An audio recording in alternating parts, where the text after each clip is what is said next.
Di masa lalu, keluarga ini sedang makan malam bersama. Mereka merayakan kepulangan anggota keluarga yang telah pergi selama 8 tahun dan baru kembali. Ini juga momen pertama antara Jiman dan Jian. Di sana, Jiman mulai terbuka dengan keponakannya itu, dengan sedikit humor perkenalannya.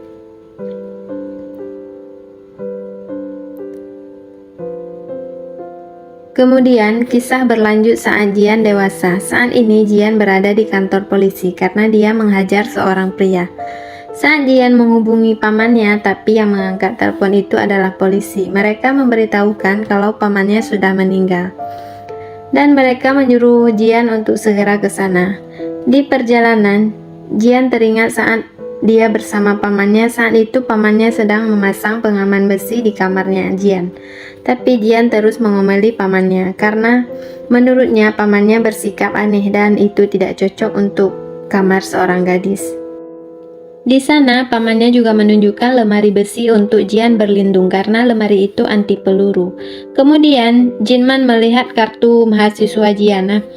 Pamannya mengingatkan Jian untuk menghafal nomor induknya itu, supaya ia tidak melupakan nomor itu, dan itulah ucapan terakhir dari pamannya Jian sebelum meninggal. Kemudian Jian pun sampai di rumah sakit dan pamannya sudah terbaring tak bernyawa. Pihak kepolisian menjelaskan kalau pamannya mati karena bunuh diri, tapi Jian tidak percaya karena aneh kan orang yang bunuh diri menusuk lehernya sendiri hingga mati gitu, dan pamannya juga sendirian di sana, jadi menurutnya itu tidak mungkin. Lalu secara tidak sengaja Jian melihat tato tulisan gitu ya di tubuh pamannya. Setelah itu Jian pun mengurus keperluan untuk pemakaman pamannya. Di sana mereka menanyakan tentang foto pemakaman. Tapi Jian tidak tahu apakah ada atau tidak. Kemudian Jian pun pulang ke rumah untuk mencari foto pemakaman. Tiba-tiba datang seorang pria. Pria itu mengaku sebagai temannya saat kecil, yaitu bernama Jongmin. Nah, karena ternyata pamannya tidak punya foto, Jongmin membantu Jian untuk mengedit foto pamannya itu. Di situ, Jongmin bilang alasan dia datang ke situ karena ia bekerja paruh waktu untuk pamannya dan dia bertugas untuk merombak situs web penjualan selang milik paman Jian. Kemudian Jongmin menawarkan diri untuk membersihkan kamar mandi tempat Jinman meninggal supaya Jian mengizinkan. Jongmin mengatakan kalau ia cukup dekat dengan pamannya itu. Lalu Jian pun mengizinkannya. Di tempat duka, Jian sendirian di sana karena dia sudah tidak punya siapa-siapa. Dan banyak pria yang tak dia kenal melayat di sana. Lalu Jian bertanya pada seorang pria yang membantunya mengurus pemakaman tentang orang-orang yang datang itu. Tapi pria itu bilang kalau mereka itu orang-orang luar yang tak ia kenal. Di sisi lain, Jongmin sedang membersihkan kamar mandi. Kemudian Jongmin menemukan ponsel milik pamannya Jian di sana. Di pemakaman, teman-teman pamannya datang dan berbicara tentang kematian Jinman yang bunuh diri itu. Di sana ada yang mengatakan kalau Jinman mata-mata yang bekerja untuk Bin.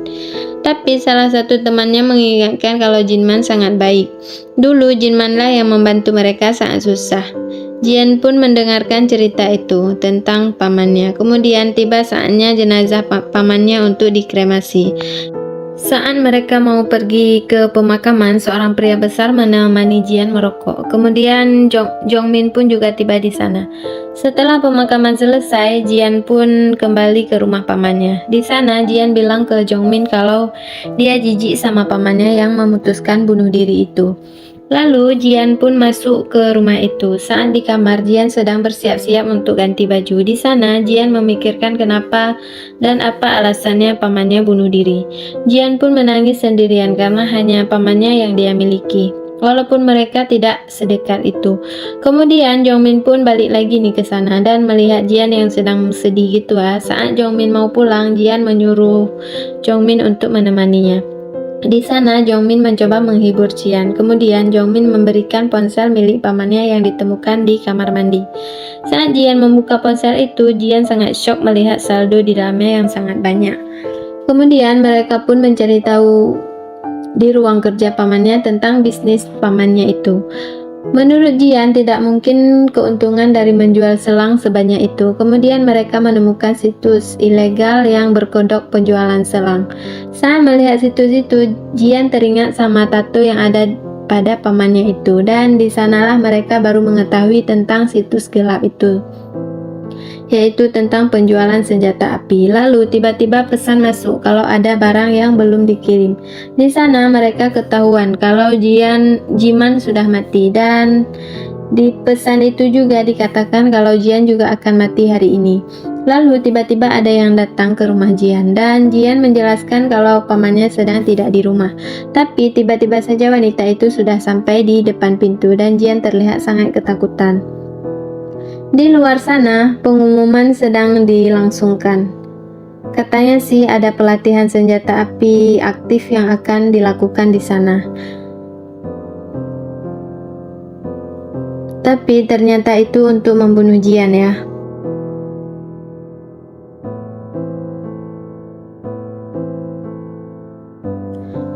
Para pembunuh itu bergerak menuju arah rumahnya Jian, dan di sana sudah ada sniper yang membidik ke arah Jian. Di sana Jian hampir terkena peluru itu, tapi untung saja yang kena bingkai foto, dan Jian sangat ketakutan karena ia benar-benar tidak tahu apa yang sedang terjadi saat ini. Dan mereka yang ada di dalam rumah itu sedang berlindung ya. Lalu Jian melihat ke arah pistol itu dan ia berusaha mengambilnya, tapi langsung ditembak oleh pria itu sehingga pistol itu masuk ke bawah sofa itu. Di sana Jian teringat saat ia menonton bersama pamannya di sana. Pamannya bilang tidak semua bisa dilihat oleh penembak, pasti ada titik buta.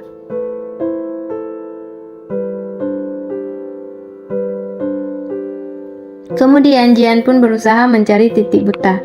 Saat ia melihat cermin, ia pun punya ide untuk mengetahui di mana arah tembakan itu berasal.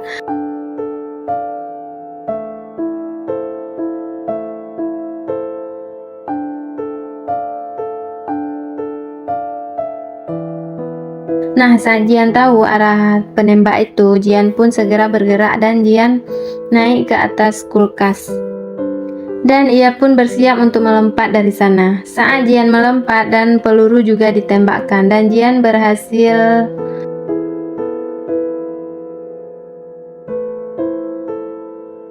dan peluru itu meleset. Jian berhasil dan ia segera mencari pistol itu. Karena sangat sulit meraih pistol itu, Jian pun membalikkan sofa itu dan ternyata ada senjata di sana, dan Jian langsung memakainya untuk menyerang pria.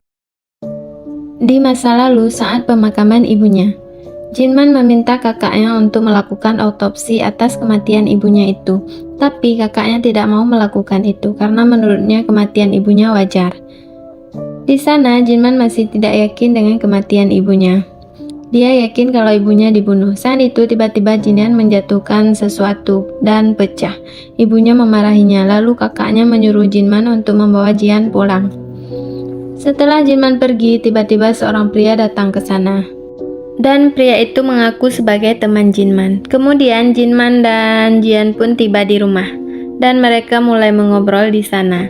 Jinman mengatakan pada Jian bahwa dia harus kuat. Lalu tiba-tiba telepon Jinman berdering dan ia segera mengangkat teleponnya itu.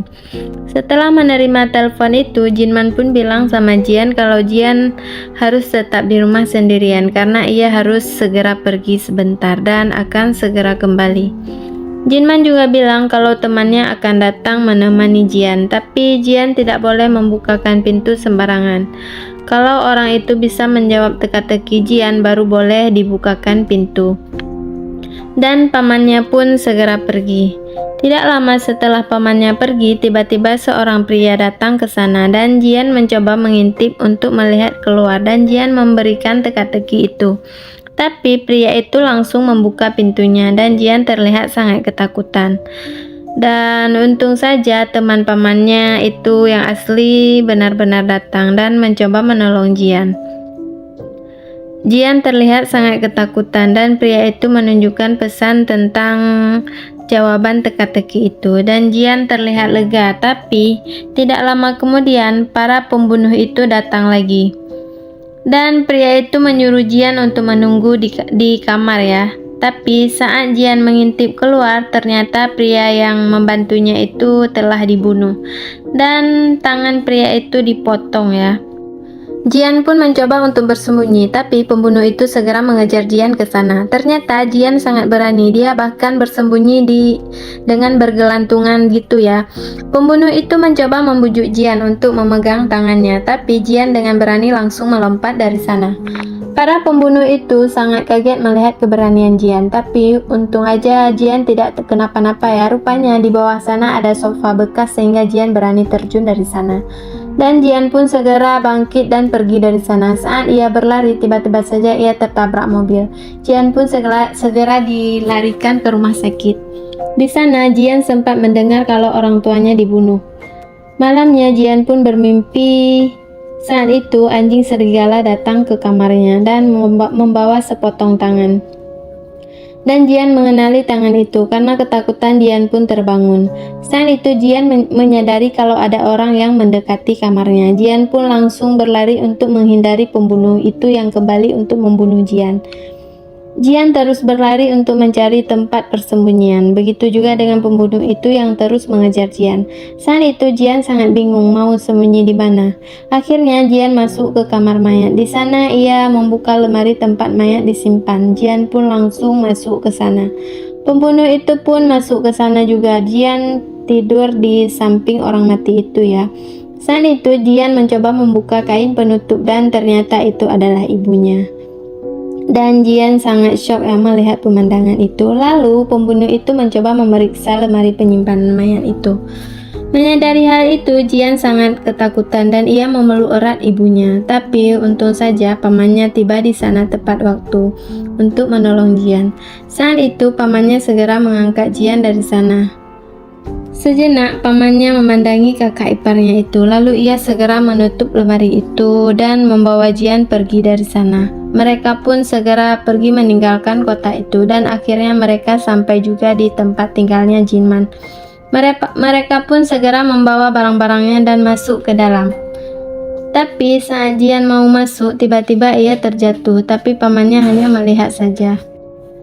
Pamannya tidak menolong Jian. Pamannya bilang bahwa Jian hanya bisa mengandalkan dirinya sendiri karena dia bukan orang tuanya. Jian pun berusaha bangkit dan membereskan barangnya dan masuk ke dalam. Saat Jian tertidur, pamannya masuk ke kamar Jian. Jinman merasa sangat bersalah atas apa yang telah dialami oleh Jian. Orang-orang tersayangnya mati karena Jinman. Jinman sangat terpukul, bahkan ia menampar-nampar dirinya sendiri. Di sekolahnya Jian diganggu sama teman-temannya karena ia tidak bisa bicara. Rupanya Jian sangat trauma atas kejadian yang menimpanya, sehingga ia kesulitan untuk berbicara. Saat anak-anak itu mengatakan tentang orang tuanya, Jian sangat marah dan memukul anak itu. Lalu pamannya dipanggil ke sekolah karena Jian sangat sulit beradaptasi. Juga tidak bisa berbicara dan gurunya menyarankan supaya Jian melakukan pengobatan, tapi pamannya bilang tidak perlu karena Jian sendiri yang harus menangani hal itu. Kemudian tiba saatnya Jian pulang sekolah, tapi pamannya belum menjemputnya sehingga Jian pun pulang kehujanan. Di tengah jalan pamannya sampai, tapi Jian ngambekkan dan ia tidak mau naik mobil itu dan akhirnya pamannya pergi dari sana dan sampai rumah Jian sakit karena kehujanan. Saat di sekolah, anak-anak nakal itu mencoba mengurung Jian di gudang sekolah. Lalu tiba-tiba Jian melihat lagi anjing serigala yang membawa sepotong tangan untuk mendekatinya. Jian sangat ketakutan. Jian mencoba meminta pertolongan dan terus menggedor-gedorkan pintu itu. Nah, disitulah Jian bisa berbicara kembali dan memanggil nama pamannya. Tidak lama setelah itu, pamannya langsung datang ke sana dan mencoba mengeluarkan Jian dari sana. Sampai di rumah, pamannya membuat daging panggang untuk Jian dan mereka makan bersama. Dan kelihatannya pamannya sangat senang karena Jian bisa kembali berbicara. Berlanjut saat Jian dewasa, saat itu Jian melihat wanita itu sudah sampai di depan pintu dan berusaha untuk bisa masuk. Tapi Jian tidak membiarkan wanita itu masuk, walaupun wanita itu sudah mencoba bermacam cara supaya Jian percaya padanya. Tapi Jian tidak percaya dan akhirnya wanita itu keluar dari sana dan menaiki mobilnya untuk pergi. Kemudian Jian pun melanjutkan untuk mencari tahu tentang bisnis rahasia pamannya bersama Jongmin. Jongmin bilang kalau hanya orang-orang yang lulus uji coba yang bisa bergabung di situ. Dan orang-orang itu memiliki kode masing-masing. Ada 4 kode, yaitu kode merah, ungu, kuning, dan hijau. Di sana Jongmin menjelaskan pada Jian tentang kode-kode itu. Lalu Jian menanyakan siapa orang-orang yang berkode hijau dan Jongmin bilang bahwa pamannya dan juga Jian. Dan Jian tidak bisa mempercayai hal itu. Menurutnya itu tidak masuk akal.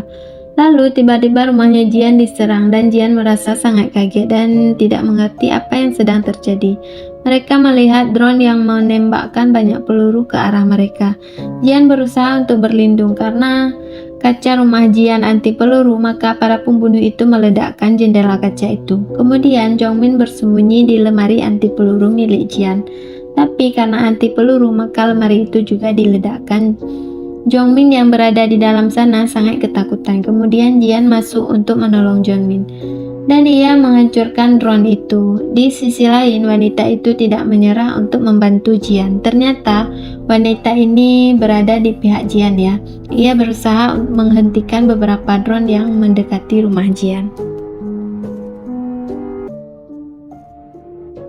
Saat Jian berumur 17 tahun, pamannya berencana merobohkan rumah itu dan memperbaikinya kembali. Katanya sih biar kuat dan aman.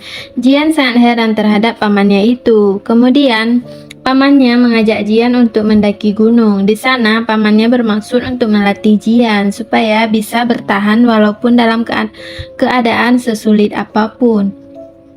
Pamannya menasehati Jian, jika Jian dalam posisi bahaya, maka pamannya menyuruh Jian untuk meneriakkan nama pamannya ke langit 3 kali. Karena kaki pamannya terluka, Jian turun gunung untuk mencari bantuan, dan di situ Jian berpapasan dengan hewan liar dan Jian sangat ketakutan. Anjing itu menyerang Jian, tapi untung saja pamannya datang dan membantu Jian.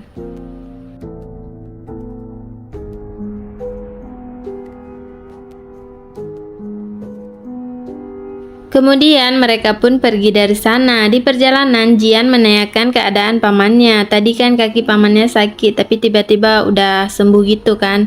Di hari berikutnya Jian sedang belajar menggunakan getapel. Lalu pamannya datang dan membawa pistol. Pamannya sedang berusaha mengajarkan Jian cara menggunakan pistol dan cara menembak supaya tepat sasaran.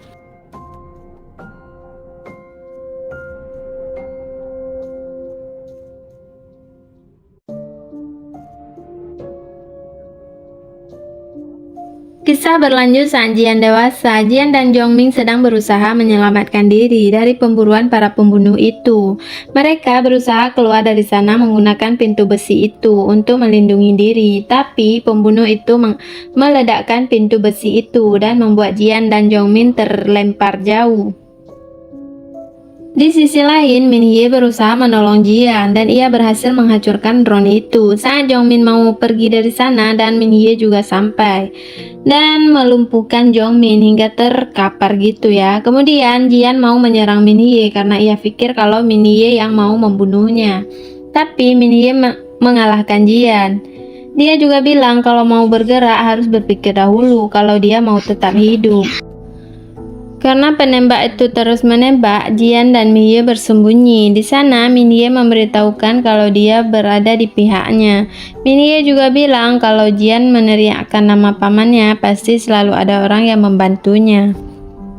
Para pembunuh itu sedang bersiap-siap untuk menyerang rumahnya Jian. Saat itu, pria itu menyadari kalau ada seseorang yang membantu Jian. Lalu Min Hye melemparkan bom asap untuk bisa mulai bergerak. Saat Min Hye mulai menembak, tapi Min Hye langsung terkena tembakan dari pembunuh itu, sehingga pistolnya Min Hye terjatuh. Saat melihat pistol itu, Jian berusaha mengambil pistol itu dan pria itu terus membidik mereka dari kejauhan dan tangan Min Hye pun terluka.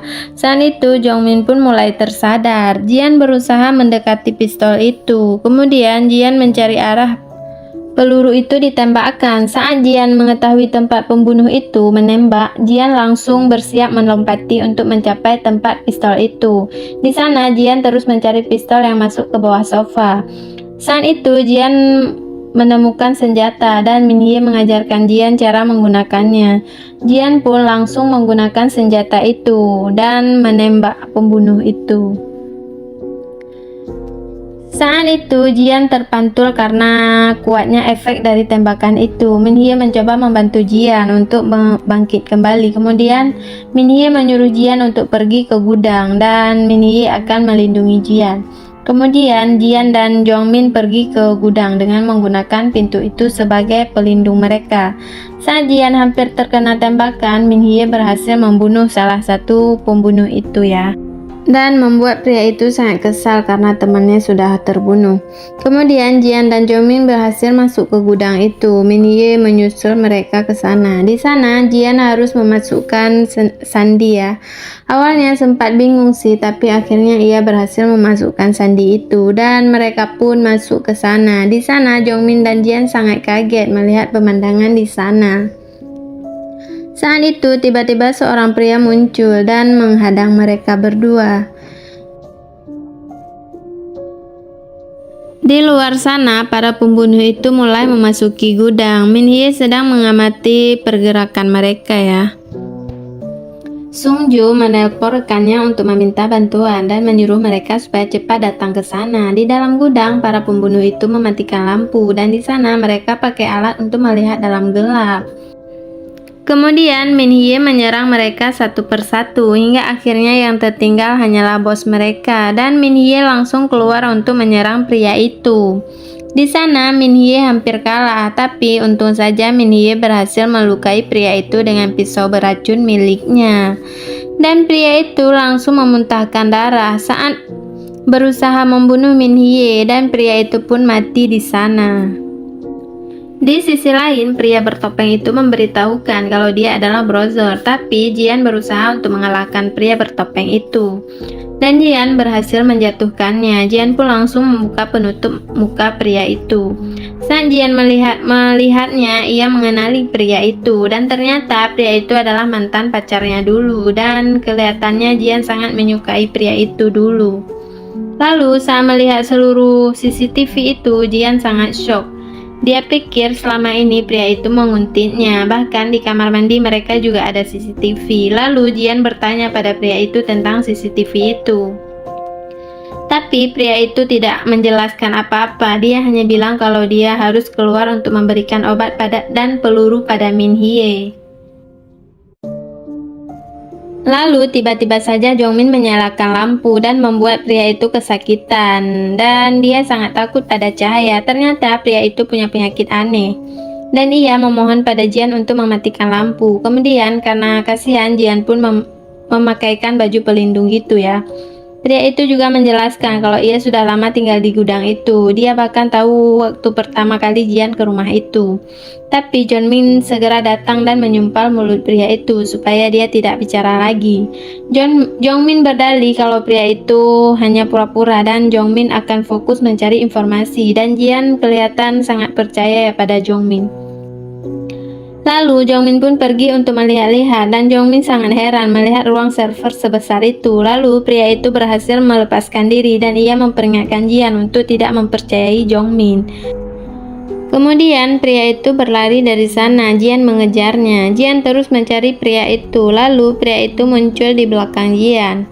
Dia mencoba membius Jian tapi tidak berhasil. Tanpa sengaja saat berlari Jian terjatuh ke ruang bawah tanah yang sudah dipersiapkan pria itu dan pria itu langsung menutup pintu itu. Di sana Jian berusaha untuk keluar dari sana tapi tidak bisa. Di sisi lain Jongmin tidak bisa melihat apa-apa karena dimatikan lampu. Dan pria itu berhasil membius Jongmin dari belakang dan Jongmin pun terkapar ya. Pria itu langsung memborgol Jongmin dan bahkan menyumpal mulut Jongmin seperti yang Jongmin lakukan padanya tadi. Jian melihat kalau Jongmin berhasil dilumpuhkan kembali oleh brother. Jian kelihatan cemas. Kemudian Jian dipanggil oleh brother. Dia menyuruh Jian untuk membuka laci. Di laci itu berisi tentang panduan penyerahan kepemilikan bisnis pamannya itu. Kemudian Jian pun memeriksa isi buku itu. Lalu brother menjelaskan kalau Jian yang akan mewarisi bisnis pamannya itu. Kemudian brother menjelaskan tentang penyerahan dan pelaksanaan tugas-tugas sebagai ahli waris. Di sana Jian juga boleh melepas warisannya. Setelah selesai semua dijelaskan brother, dan ia bertanya pada Jian apakah ia menerima warisan itu, dan Jian pun menandatangani surat penerimaan warisan karena ia setuju untuk menerima warisan itu. Kemudian brother membantu Jian keluar dari sana. Brother menyuruh Jian untuk mengikuti panduannya, tapi Jian malah mengambil pistol di saku pria itu dan mengancamnya. Di sana pria itu bilang kalau yang menyebabkan pamannya mati adalah Jongmin. Saat pria itu lengah, Jongmin langsung bergerak dan menyerang pria itu. Tapi Jian mulai meragukan Jongmin. Di sana Jongmin berusaha untuk meyakinkan Jian supaya mempercayainya lagi. Jongmin juga mulai menghasut Jian supaya tidak mempercayai pria itu, dan Jian sebenarnya sangat bingung karena ia tidak tahu harus percaya pada siapa. Jongmin bahkan menuduh brother mengintip Jian. Kemudian pria itu bilang sama Jian kalau pamannya tidak akan pernah bunuh diri. Setelah Jongmin mendatangi pamannya, lalu pamannya mati. Karena Jian tidak percaya, pria itu menyuruhnya untuk melihat sebuah video. Tapi di sana Jian ragu-ragu untuk membuka video itu karena Jongmin terus melarang Jian untuk membuka video itu dengan bermacam alasan, dan pada akhirnya Jian malah mendengarkan hasutan Jongmin.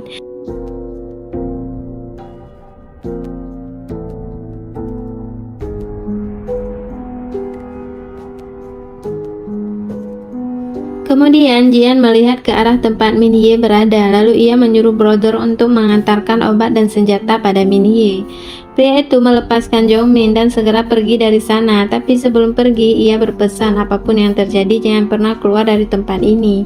Dan ia juga meninggalkan sebuah kacamata untuk Jian.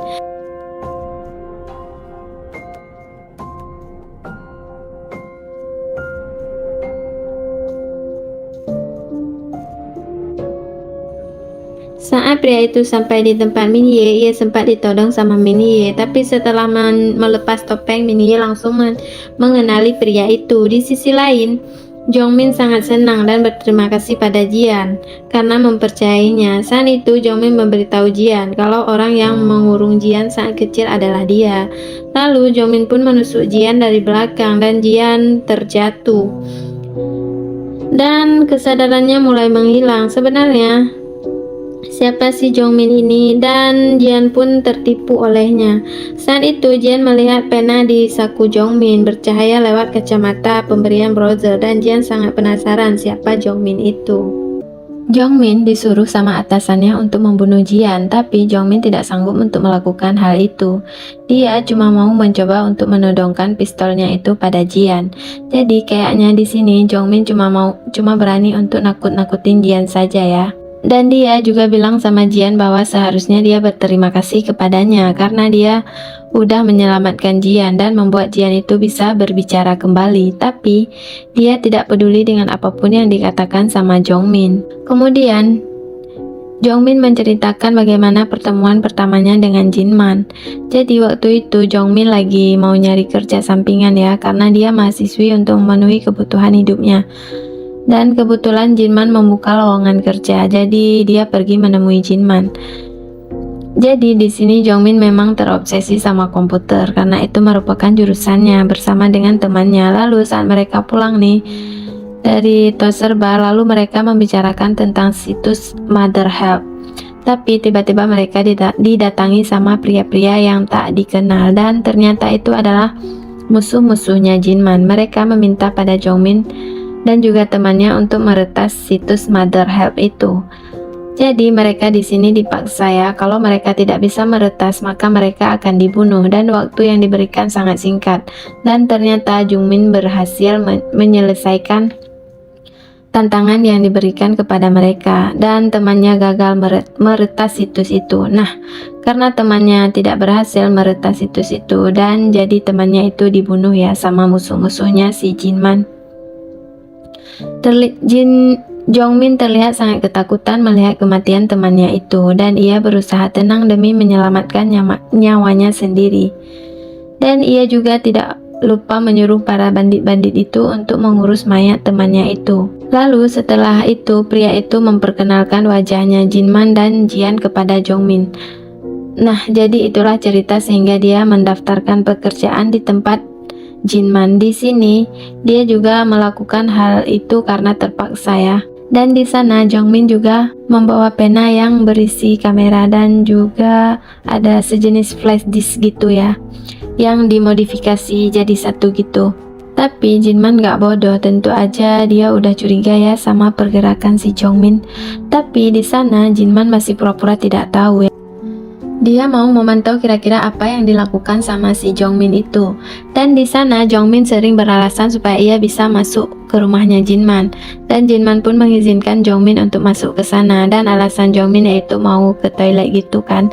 Tapi ketika Jongmin mau masuk ke suatu ruangan, Jinman mengetahui hal itu. Dan karena di rumah itu ada pengeras suara, juga ada CCTV yang udah disiapkan Jinman. Lalu Jinman pun masuk ke sana dan ia pura-pura nggak tahu gitu ya. Dan dia tidak memperlihatkan kemarahannya pada si Jongmin. Sebenarnya Jinman sangat waspada sama si Jongmin ini karena ia khawatir kalau Jongmin membawa pasukan musuh-musuhnya itu. Lalu Jinman pun meminta bantuan sama si Jongmin untuk memperbaiki komputernya. Nah, disinilah kesempatan diambil lagi sama si Jongmin untuk meretas komputernya Jinman. Lalu Jinman menanyakan berapa bayaran untuk upah kerjanya itu. Tapi Jongmin bilang ia tidak perlu bayaran karena itu hal kecil, dan ia juga bilang kalau ia sangat dekat sama Jian. Tapi di sana Jinman bilang kalau Jian itu dulu tidak punya teman sama sekali, apalagi teman dekat waktu masih sekolah. Nah, di sini Jinman cuma mau memancing Jongmin. Di sana Jongmin juga tidak menyadari kalau dia di belakangnya ada kamera pengintai yang terlihat tentang apa yang dilakukan Jongmin di ruangan itu. Dan setelah berhasil meretas situs Martelhab, dia juga melihat aktivitas yang dilakukan sama Jinman di situ. Disitulah Jongmin mengetahui tentang isi dari situs itu sebenarnya tentang apa, dan itulah awal mula Jongmin mengetahui tentang isi situs itu. Nah, di sini juga terlihat sangat bahagia karena ia merasa hebat nih, bisa meretas situs hebat seperti milik Jinman.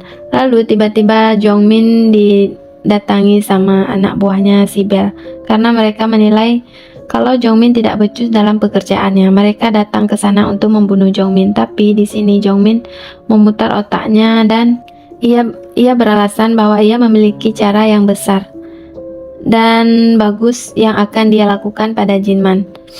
Dan ternyata rencana Jongmin itu membuat suara yang mirip dengan suaranya Jian. Lalu saat dia ditangkap sama Jinman, jadi dia langsung menipu Jinman bahwa Jian sedang disiksa dan syaratnya supaya Jian dilepaskan maka ia harus melepaskan Jongmin terlebih dahulu. Nah, karena Jinman tidak mengetahui bahwa itu bukan suara Jian yang asli, Jinman pun menyetujui permintaan si Jongmin dan dia pun langsung melepaskan si Jongmin. Tapi setelah itu Jinman pergi dari sana dan Jongmin pun mengikuti Jinman ke toilet. Nah, di sanalah dia melihat kalau Jinman itu sudah mati dan kelihatannya di situ seperti bunuh diri ya. Saat melihat kondisi Jinman saat itu, Jongmin langsung muntah-muntah dan video itulah yang ditunjukkan Jongmin pada Jian. Dan ternyata Jongmin juga bekerja sama dengan bosnya Jian ketika dia bekerja di supermarket, dan di sanalah ia mendapatkan rekaman suaranya Jian.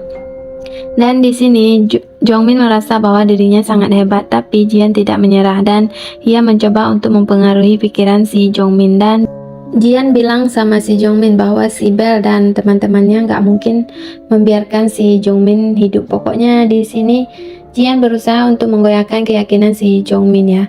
Jian juga bilang bahwa Jongmin hanya dijadikan boneka untuk keperluan mereka. Nah, setelah tugasnya selesai, maka Jongmin akan dibunuh oleh mereka.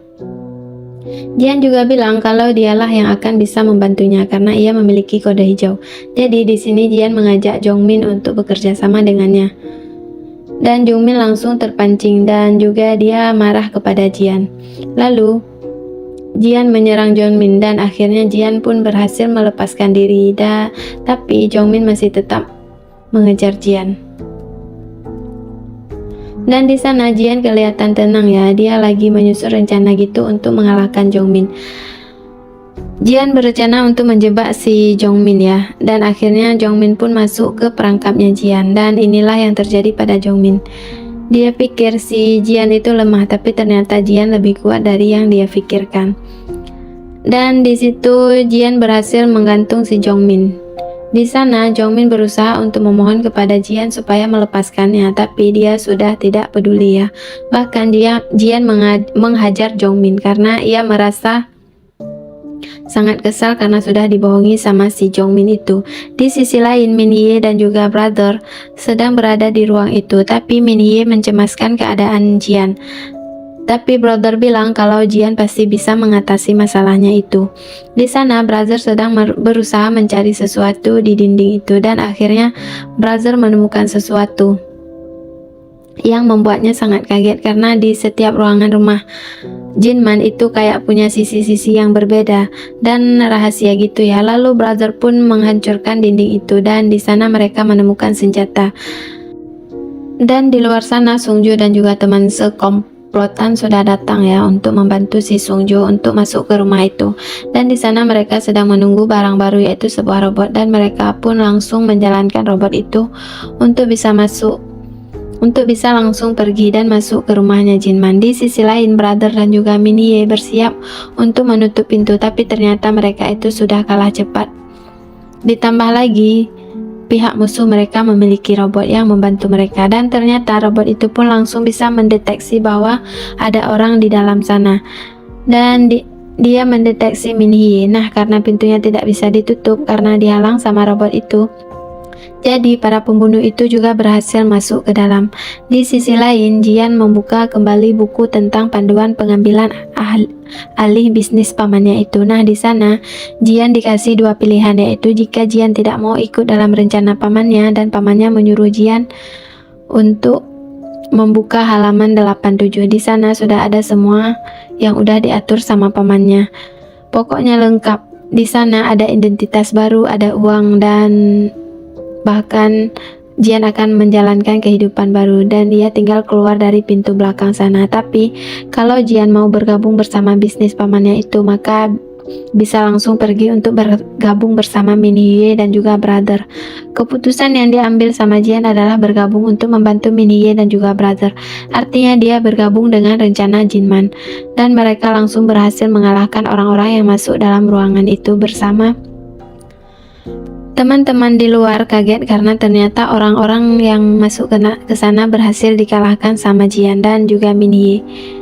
Dan juga robot cerdas mereka hancur. Nah, ternyata masih ada satu orang lagi nih yang masih hidup dan pria itu langsung masuk ke sana dan ia berusaha membawa Jian dan ia menghajar Jian. Tapi bos mereka bilang kalau ia tidak boleh membunuh Jian karena mereka butuh wajah Jian untuk membuka situs Mother Help. Dan mereka pun langsung mengambil wajah Jian setengah. Tapi untung aja pada saat itu Pasing datang dan ia berusaha menolong Jian. Di sini Pasing tiba-tiba muncul begitu saja setelah lama menghilang. Lalu Jian pun berterima kasih sama gurunya itu dan ia sangat lega karena gurunya bersamanya saat itu. Jian langsung memeluk gurunya dan di sanalah Pasing bilang kalau sebenarnya dulu yang sudah membunuh kedua orang tuanya Jian adalah Belle. Dan gurunya bilang bahwa mereka tidak punya waktu karena si Belle akan segera datang ke sana untuk membunuh Jian. Dan selama ini ternyata si Belle ini mengawasi semua gerak-gerik Jian dan Jinman melalui CCTV yang udah dia buat. 14 tahun yang lalu ketika Jinman dan juga si Belle ada dalam satu tim.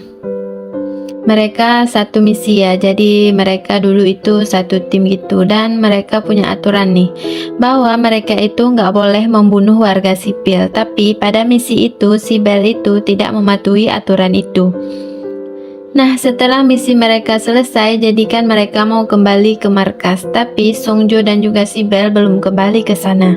Jadi di sana Jinman menyuruh anak buahnya untuk kembali duluan ke markas karena ia akan mencari si Bell dan si Sungjo yang belum kembali. Tapi ternyata di sisi lain si Bell lagi membunuh warga sipil. Lalu salah satu anggota masuk ke sana dan ia melihat si Bell yang sedang membunuh warga itu. Tapi untuk menutupi perbuatannya, si Bell malah membunuh salah satu temannya itu. Dan di sini ternyata Sungjo bekerja sama dengan si Bell karena mendengar suara tembakan. Jinman langsung ke sana. Saat ia tiba di sana, dia melihat ada warga sipil yang terbunuh, juga teman satu timnya. Tapi Sungjo dan juga si Bell menyangkal bahwa mereka tidak membunuhnya. Dan sebenarnya Jinman sangat kesal pada si Bell karena Jinman tahu bahwa mereka telah membunuh warga sipil itu dan juga teman mereka. Menurut si Bell ini bahwa ia melakukan hal yang benar dan ia tidak merasa bersalah sama sekali. Karena kejadian itu si Bell ditahan dan di pengadilan mereka harus ke pengadilan untuk memberi keterangan tentang si Bell itu. Di sana Sungjo dan juga Jinman dimintai keterangan sebagai saksi di pengadilan itu, dan tentu dong Sungjo membela si Bell dan giliran Jinman untuk memberi keterangan. Di sana Jinman sebenarnya berada dalam posisi sulit ya. Jadi dia memutuskan mengatakan bahwa tidak melihatnya. Nah, karena kurangnya bukti, si Bell itu akhirnya dibebaskan dan dinyatakan tidak bersalah. Setelah itu Jinman pun bertemu dengan atasan mereka, dan di sini Jinman menjelaskan bahwa dia yakin kalau si Bell yang membunuh warga sipil itu. Tapi di sini atasannya lebih membela si Bell ya. Mendengar pernyataan atasannya, Jinman pun bilang kalau ada misi selanjutnya, dan Jinman pun tidak mau satu tim lagi dengan si Bell karena dia nggak mau kalau misalkan hal serupa terulang kembali. Dan atasannya pun setuju dengan keinginan si Jinman ya. Kemudian saat di pesawat mereka terus menyindir tentang apa yang dilakukan sama Jinman saat di persidangannya si Bell. Di sini terlihat kalau si Sungjo sangat membela si Bell ya, dan cuman si Pasin yang membela si Jinman.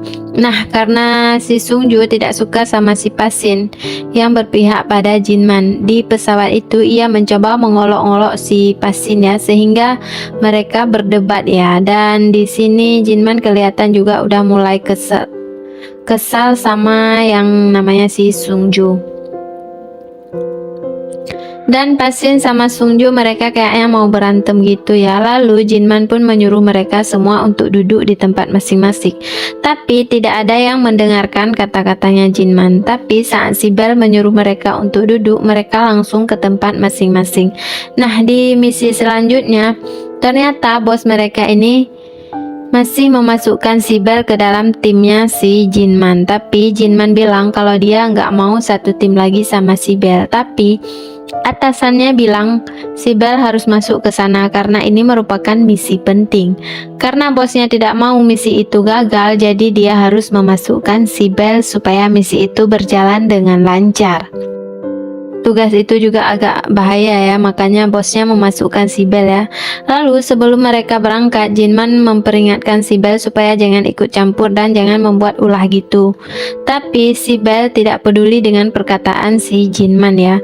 Dan di sini kayaknya si Bell itu merasa kalau dialah yang cocok jadi bos ya kan, bukan si Jinman. Nah, saat mereka menjalankan misi dan akhirnya mereka menangkap anak buahnya si Theo. Dan si Bell menangkap mereka, lalu si Bell mencari cara nih supaya ia bisa membunuh warga sipil itu. Lalu si Bell pun memberikan senjata kepada warga sipil itu dan mereka mempergunakan senjata itu. Saat orang-orang itu mengambil senjatanya, tiba-tiba si Bell langsung membunuh mereka. Pokoknya semua orang yang ada di situ dibunuh sama si Bell. Kemudian mereka mendapat kabar kalau si Jinman berhasil menangkap si Theo ya. Dan karena udah ditangkap si Jinman, maka misi mereka tuh udah berakhir ya. Tapi si Belle malah pergi untuk mengecek-ngecek ya, apa masih ada orang di ruangan lain. Kemudian dia melihat sebuah ruangan ya. Dan saat digedor-gedor dan terlihat dari celah pintu, ternyata masih ada beberapa wanita di sana. Kalian tahu apa yang dilakukan sama si Belle itu? Si Belle bilang sama cewek-cewek itu bahwa mereka harus tenang karena ia akan menolongnya. Tapi yang dilakukannya malah meledakkan ruangan itu sehingga semua cewek-cewek itu mati terbunuh. Kemudian Jinman pun tiba di sana. Karena mendengar ledakan yang besar, saat Jinman tiba di sana, ia sangat marah terhadap apa yang dilakukan sama si Belle itu. Jinman terlihat sangat emosi ya, dia benar-benar sudah tidak tahan lagi dengan kelakuan si Belle. Akhirnya mereka pun saling menodong ya. Di sini kayaknya semua anak buahnya menodong Jinman. Yang membantunya hanyalah si Pasin. Tapi di sini mereka nggak jadi ya saling membunuh karena Sungju mencoba melerai mereka. Nah, untuk menghilangkan bukti, jadi mereka mau meledakkan gedung itu. Jadi supaya jejaknya mereka itu hilang. Dan ternyata pada saat di gedung itu Jinman bertemu dengan Min Hee untuk yang pertama kalinya. Dan di sini Min Hee kayak ditahan gitu ya. Dan Jinman mencoba menyelamatkan Min Hee. Dan di sini Min Hee kayaknya dia bertindak sebagai warga sipil.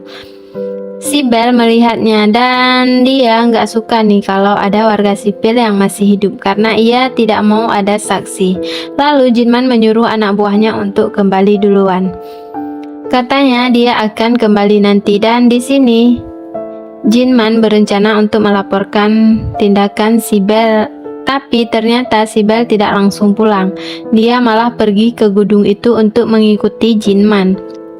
Dan di sana dia melihat si Jinman lagi berusaha menolong seorang wanita. Dan ia langsung dihentikan sama si Belle.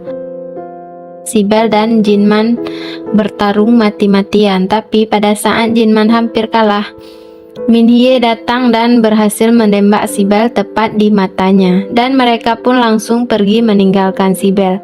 Dan disitulah si Belle bilang sama Jinman bahwa kalau Jinman tidak membunuhnya, maka ia akan membunuh seluruh keluarga si Jinman. Jadi itulah asal mulanya ya, kenapa seluruh keluarga Jinman mati terbunuh.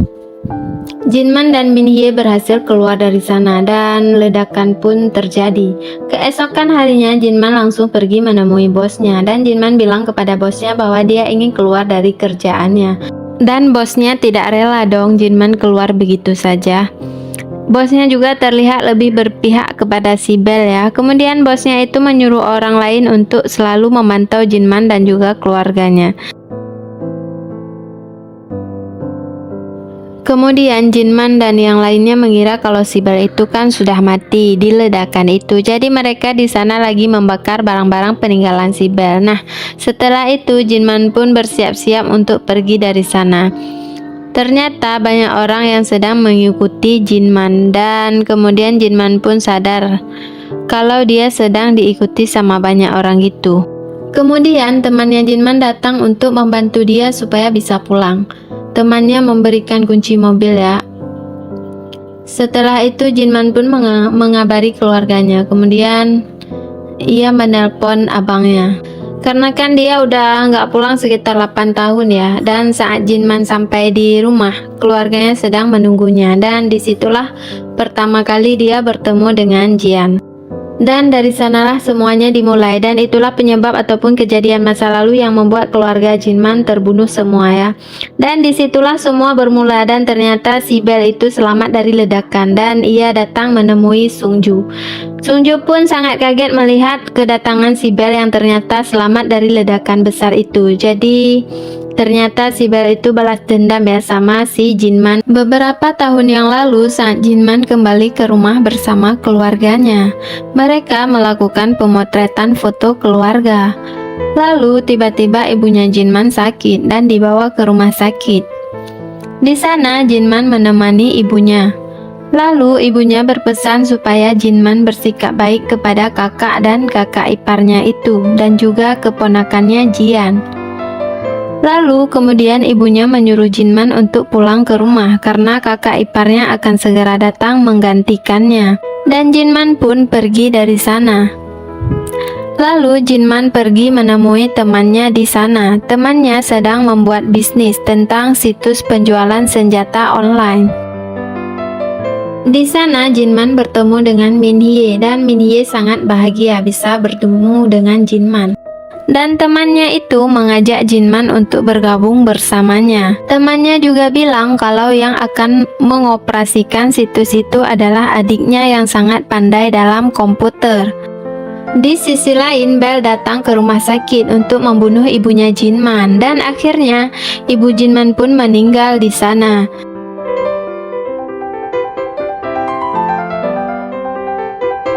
Sebelum itu, ternyata mereka para pendukung Belle sedang mengadakan pertemuan untuk membuat rencana dalam rangka pembunuhan keluarga Jinman. Tapi di sini ada satu orang anggota yang tidak setuju kalau keluarga ikut terlibat dalam masalah itu. Tapi Sung Jo langsung mengancam pria itu akan membunuh keluarganya juga kalau ia tidak setuju. Kemudian berlanjut di tempat pemakaman ibunya Jinman, Sung Jo datang ke sana untuk membunuh orang tua Jian. Orang tua Jian dibawa ke atap dan dibunuh di sana.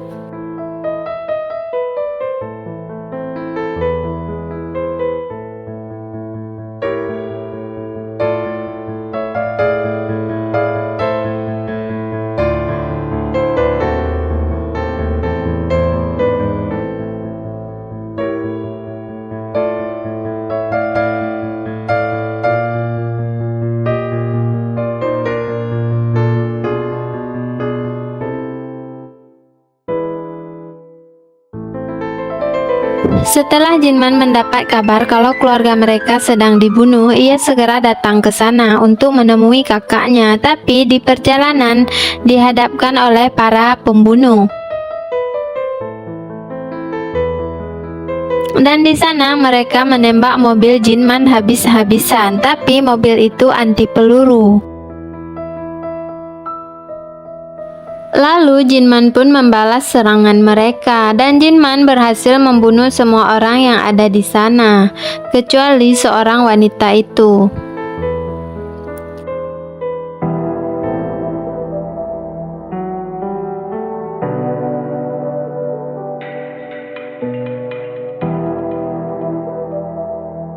Kemudian beberapa orang yang lain pergi ke tempat Min Hye tinggal. Di sini mereka mencari Min Hye untuk membunuhnya, tapi di sana Min Hye berhasil mengalahkan semua pembunuh itu.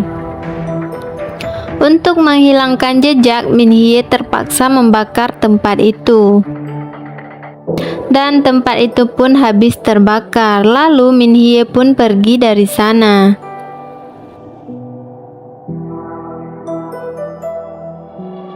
Di sisi lain, saat Pasin kembali ke rumahnya dan ia melihat kalau pintunya sudah terbuka. Saat tiba di dalam, ia melihat Jinman yang sudah terkapar. Di sana, Jinman terlihat terluka sangat parah. Lalu Pasin mencoba untuk menyelamatkan Jinman dan mengeluarkan semua peluru yang ada di tubuhnya Jinman.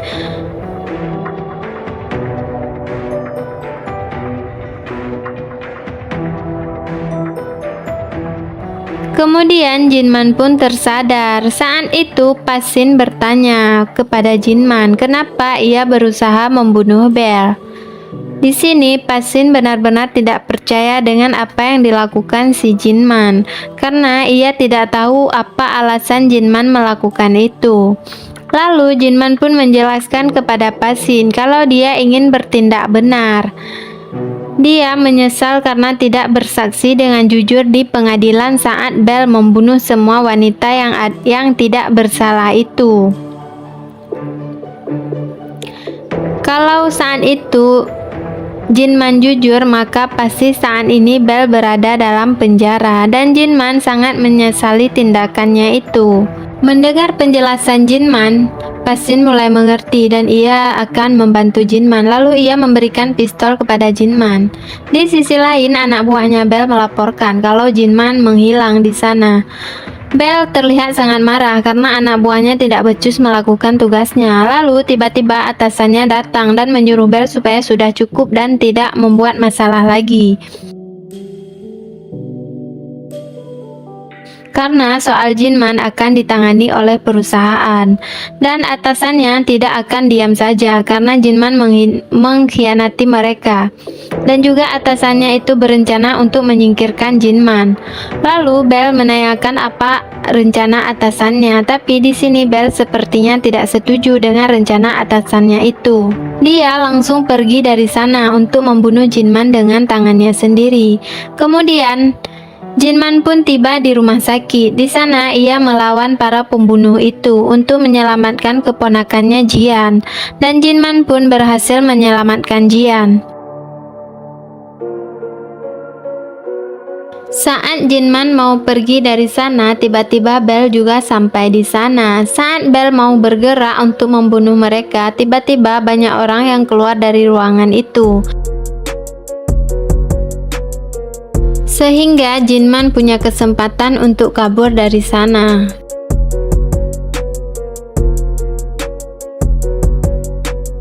Lalu Jinman pun pergi ke rumah atasannya.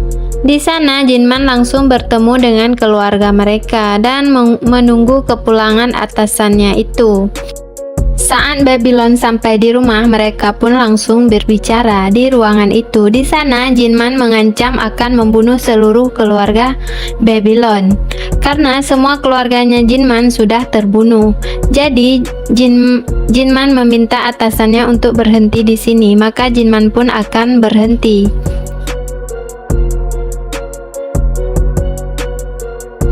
Lalu Babylon menghubungi si Bel untuk menyampaikan bahwa mereka harus berhenti di sini karena itu kemauan si Jinman, dan akhirnya Jinman pun pulang ke rumah Pasin. Lalu Pasin bertanya apakah mereka akan mundur, tapi menurut Jinman mungkin Babylon akan mundur tapi tidak dengan Bel. Dan di sini Jinman harus membuat rencana dan bergerak terlebih dahulu sebelum mereka. Dan Jinman membutuhkan rencana jangka panjang. Keesokan harinya, Jinman dan Pasin pergi ke area untuk pembangunan pusat perbelanjaan dan juga rumah untuk mereka tinggali. Dan Pasin akan mengerjakannya, dan akhirnya rumah itu pun siap dan mereka menghuninya. Setelah itu Jinman datang untuk menjemput Brother untuk tinggal bersamanya. Di sisi lain, Minhye baru pulang bekerja dan ia diikuti oleh seorang pria, dan ternyata pria itu adalah Pasin.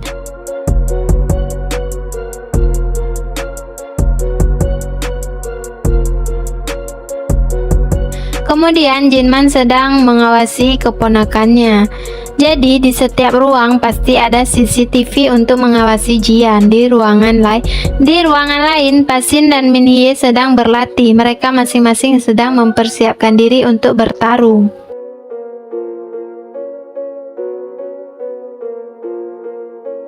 Di sini Jinman selalu bermimpi buruk. Ia selalu bermimpi kalau Bel mendatangi mereka dan membunuhnya.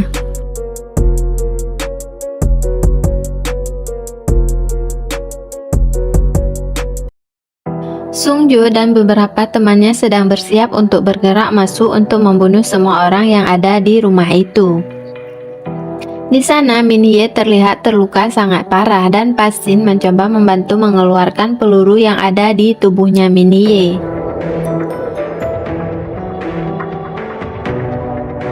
Di sisi lain, Brother masuk dan memeriksa lorong bawah tanah. Di sana ada bubuk misiu itu. Dia sangat kaget melihat jebakan yang dibuat oleh Jinman tanpa memberitahunya. Di sisi lain, Minhye kemudian tersadar. Di sana melihat Jian yang sangat cemas.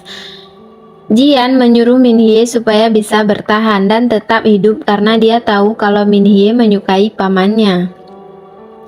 Lalu Pasin datang dan mengajak mereka untuk masuk ke lorong bawah tanah. Tapi Brother melarang mereka untuk masuk ke sana. Di sisi lain, Jongmin berhasil melepaskan diri dan ia langsung mengoperasikan komputer yang ada di ruang itu. Jongmin terlihat sangat kesal pada mereka. Di sisi lain, mereka menanyakan kenapa brother melarang untuk masuk ke sana, dan brother pun menjelaskan kalau bosnya memasang jebakan di sana. Brother juga menjelaskan kalau situs Mother Help tidak boleh dibiarkan tanpa manajer di sana, karena situs itu dirancang harus ada yang menjaganya setiap saat. Dan kalau situs itu dibiarkan terlalu lama tidak ada orang, maka situs itu akan memuat ulang dan prosesnya membutuhkan waktu sekitar 24 jam. Dan semua operasi pusat pembelanjaan akan dimatikan. Lalu tiba-tiba brother menyadari kalau ada orang yang mengakses server pusat pembelanjaan. Dan ternyata yang melakukannya adalah Jongmin. Jadi di sana Jongmin berhasil mengambil alih situs itu. Lalu Jian menemui Pasin dan meminta penjelasan tentang kejadian sebenarnya yang tidak Jian ketahui nanti. Kemudian brother memberitahu pada Jian kalau Jongmin lah yang berhasil mengakses situs itu.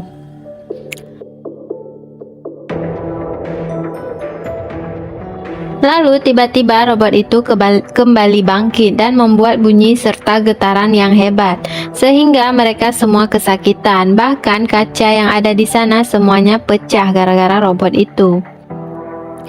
Lalu Jian pun mencoba menyelamatkan brother dan membawanya, tapi tiba-tiba sebuah mobil menerobos rumah mereka, dan ternyata itu adalah Sungju dan si kembar.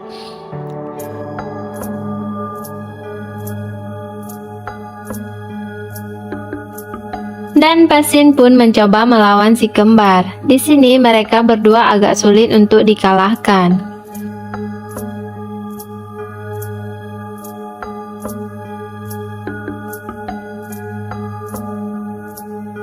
Dan Sungjo dia berusaha untuk menangkap Jian, tapi akhirnya Sungjo berhasil menemukan Jian yang bersembunyi di sana. Ia hampir membunuh Jian, tapi tiba-tiba brother sadar dan membantu Jian. Dan di sanalah Sungjo berhasil menembak si brother. Dan Jian pun bisa kabur dari sana, tapi saat itu si kembar melihatnya dan mengejar Jian. Lalu tiba-tiba Pasin datang dan membunuh si kembar itu. Nah, di sini salah satu si kembar sudah mati.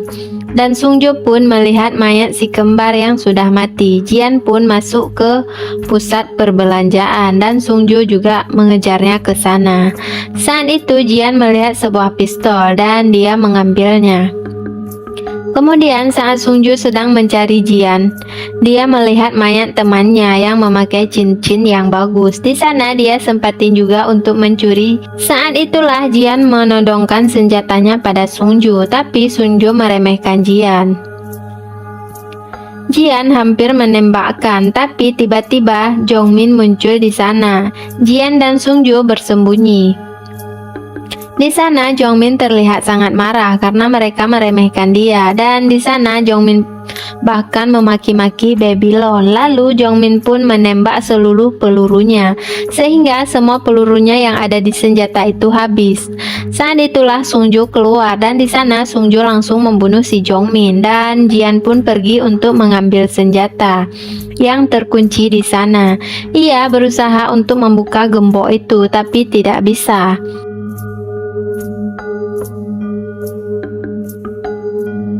Karena Sungjo sudah mendekatinya, Jian pun terpaksa bersembunyi di sana.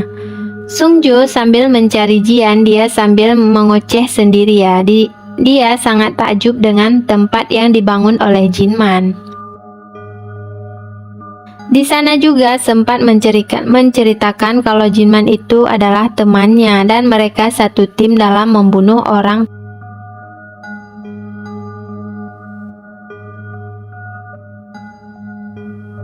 Tanpa sengaja, Jian pun terkena ledakan yang disiapkan oleh Sungju, dan di sini Jian pun terluka.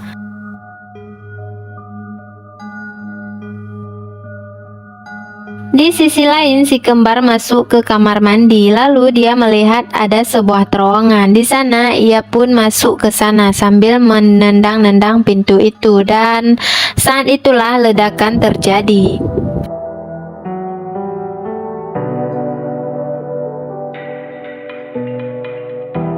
Di sana, Jian terlihat sangat kesakitan. Dan dia menangis memikirkan keadaan yang dia hadapi saat ini yang sangat sulit, karena dalam situasi ini dia tidak memiliki jalan keluar.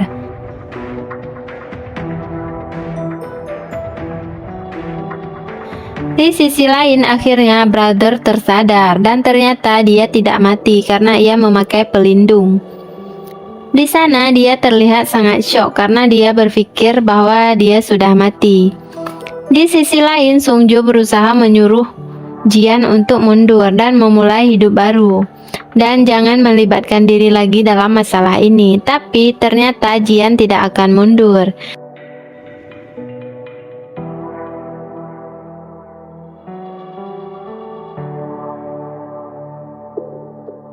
Di sana Jian berusaha menyerang Sungjo, dan Sungjo dengan menggunakan mobil itu, sehingga Sungjo menghindarinya. Saat menghindarinya, tanpa sengaja Sungjo terkena ledakan yang disiapkan oleh Jian. Di sini Sungjo mengakui kehebatan Jian, lalu Jian pun mengancam akan menembak Sungjo, dan saat itu tiba-tiba bensin yang ada di sana tumpah, sehingga jadi kesempatan untuk Jian, dan Jian pun langsung menembakkan pelurunya ke lantai sehingga muncul percikan api dan menyebabkan kebakaran, dan Sungjo terbakar di sana. Tapi tidak lama kemudian semprotan air menyala sehingga Sungjo selamat dari kebakaran itu. Di sana, karena Sungjo selamat, ia bahkan meremehkan kalau Jian tidak akan berani menembaknya. Saat Sungjo mau menyerang Jian, dan Jian pun langsung membunuh Sungjo dengan sekali tembakan.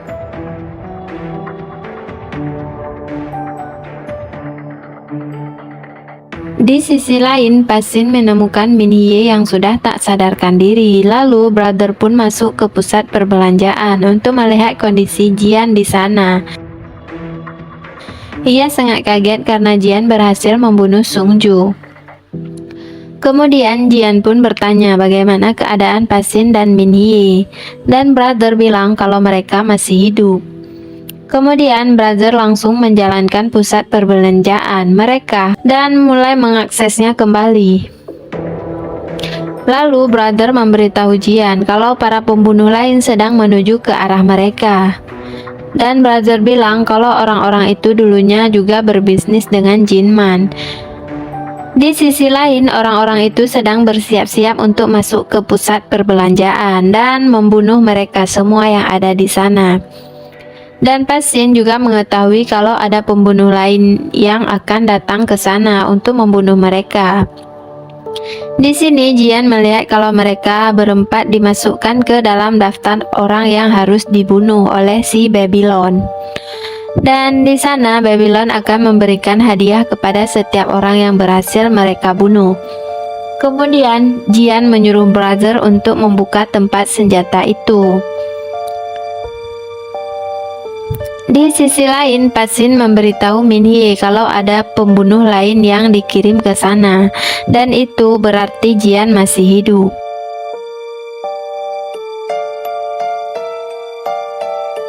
Kemudian para pembunuh itu berhasil masuk ke pusat perbelanjaan. Di sana Jian punya rencana dan ia mengirim brother. Lalu Jian memperkenalkan diri sebagai pemilik Mardehel, sebagai keponakan Jinman.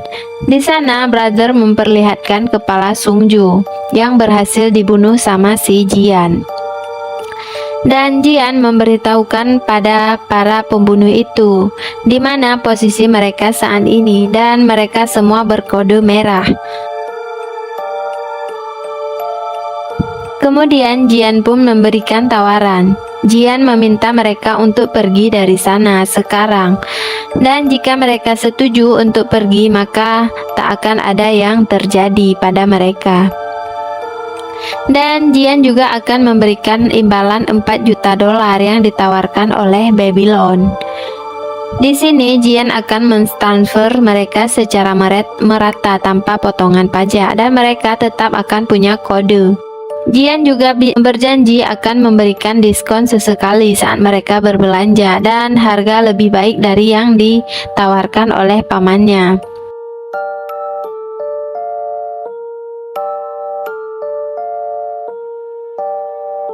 Dan akhirnya para pembunuh itu setuju untuk mundur dan mereka pun pergi dari sana karena tawaran yang ditawarkan oleh Jian.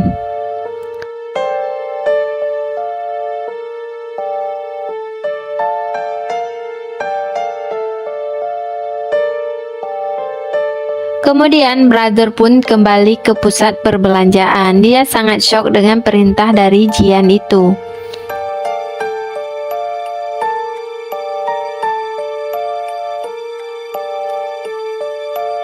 Lalu Jian pun keluar dari pusat perbelanjaan itu dan ia melihat suasana rumah yang hancur.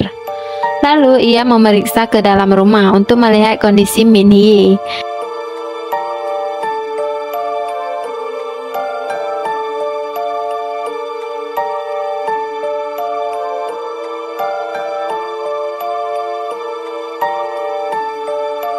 Saat itu tiba-tiba muncul sebuah mobil ke sana dan dia berpikir kalau para pembunuh lainnya telah dikirim untuk membunuhnya. Jian pun berlari ke arah mobil itu dan mobil itu pun berhenti. Dan ternyata itu adalah orang-orang yang dikirim oleh perusahaan untuk membersihkan tempat itu dan Jian mengenali pria itu. Dan akhirnya Jian sedikit tenang.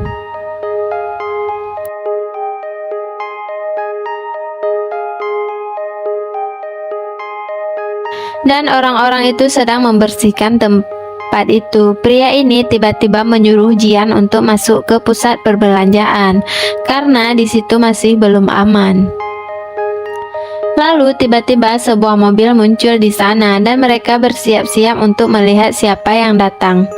Dan ternyata yang datang adalah pamannya Jian, Zhong Jinman.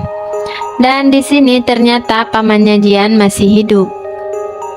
Dan Jian terlihat sangat bahagia melihat kedatangan pamannya.